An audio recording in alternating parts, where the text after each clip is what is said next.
আমের সিজন তো চলেই আসছে, কাঁচা আমের তরকারি না খেলে কি হয়? তাই আজকে চিন্তা করলাম গত বছরের স্টোরেজ করে রাখা কাঁচা আমগুলো দিয়ে একটা ছোট মাছের তরকারি করে নেব। তাহলে চলুন দেখি কিভাবে রান্না করি।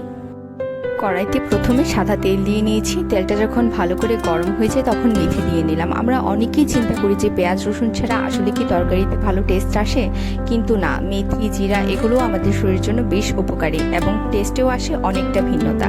তাই আজকে আমি মেথি দিয়েই রান্না করছি। মেথিগুলো ভালো করে ফোড়ন আসলে তারপর আলুগুলো দিয়ে সামান্য লবণ দিয়ে ভালো করে আলুগুলো ভেজে নিলাম।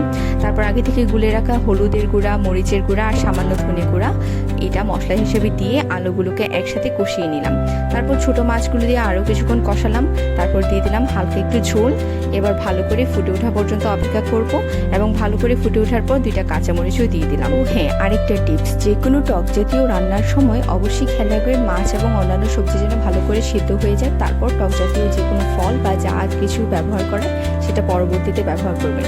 এতে করে সিদ্ধ হয়ে যাবে তাড়াতাড়ি এবং সিদ্ধ হতে সময় লাগবে কম।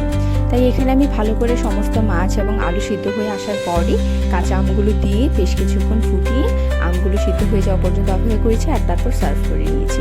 তো এই ছিল রেসিপি। আমার রেসিপি যদি ভালো লেগে থাকে তাহলে অবশ্যই আমার পেজে লাইক এবং ফলো করে দেবেন।